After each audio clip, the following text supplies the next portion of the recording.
जय साथियों, मैं अतुल आपका अपना YouTube channel Kautil study classes में स्वागत करता हूं। आज मैं संविधान निर्माण के बारे में बताऊंगा। इसके पहले वाली वीडियो में हम संविधान निर्माण के बारे में बता चुके हैं, लेकिन कुछ उसका भाग बच गया था जिसको आज हम इस वीडियो में कंप्लीट करेंगे। आप लोग लास्ट तक देखिएगा संविधान निर्माण कैसे होता है।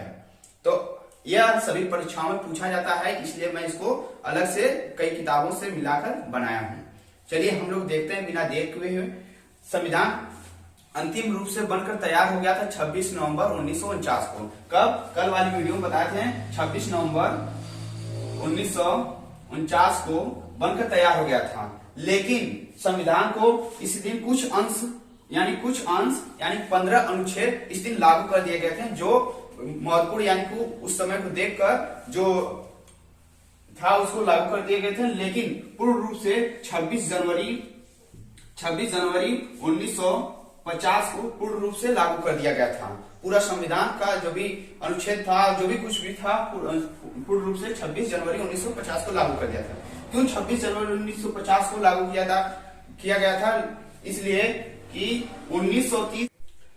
1930 में कांग्रेस ने स्वाधीनता दिवस के रूप में मनाया था। इसको याद करने के लिए हम 26 जनवरी को गणतंत्र दिवस के रूप में मनाते हैं। गणतंत्र दिवस क्या होता है? गणतंत्र क्या होता है? जहां पर वंशानुगत तंत्र न हो, यानी कि वहां पर के बाप का लड़का फिर उसका लड़का ऐसा कोई तंत्र न हो, उसे गणतंत्र दिवस बोलते हैं, गणतंत्र राज्य बोलते हैं। तो यहाँ पर क्या है? गणतंत्र राज्य है। चलिए आगे देखते हैं। तो अंतिम बैठक कब हुआ था?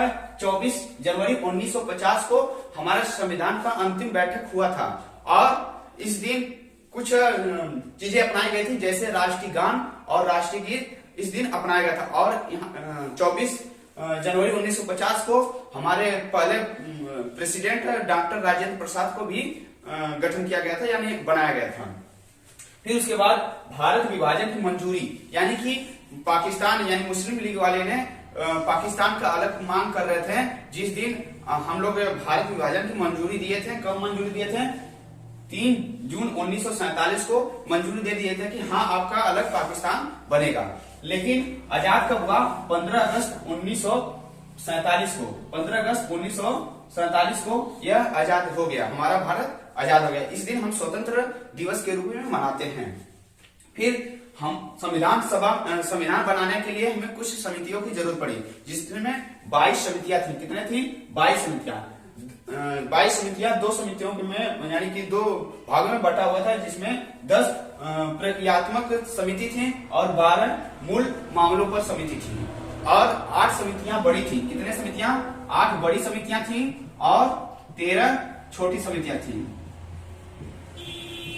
8 बड़ी समितियां और 13 छोटी समितियां, कुल 22 समितियां थी। फिर उसके बाद अंतिम प्रारूप पेश किए। अंतिम रूप से प्रारूप पेश कौन किए? भीमराव अंबेडकर जी ने अंतिम रूप से प्रारूप पेश किए। कब पेश किए?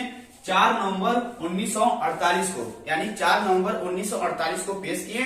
और इसी दिन संविधान को पूर्ण रूप से पढ़ा गया, यानी इसी दिन पहली बार संविधान को पढ़ा गया। यह समितियां पर विचार कम से कम 5 दिन चला। कितना दिन? 5 दिन विचार चला। और फिर 9 नवंबर 1948 तक यह विचार चला। और संविधान का जनक भीमराव अंबेडकर जी को माना जाता है।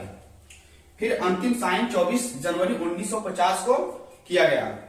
कब किया गया? 24 जनवरी में हुआ था। और यहाँ पर देखे थे अंतिम प्रारूप पेश किए थे कौन? भीमराव अंबेडकर जी ने अंतिम रूप से प्रारूप पेश किए थे। और उसके अध्यक्ष भीमराव अंबेडकर जी को ही बनाया गया था। और संविधान जनक उनको ही माना जाता है, भीमराव अंबेडकर जी को।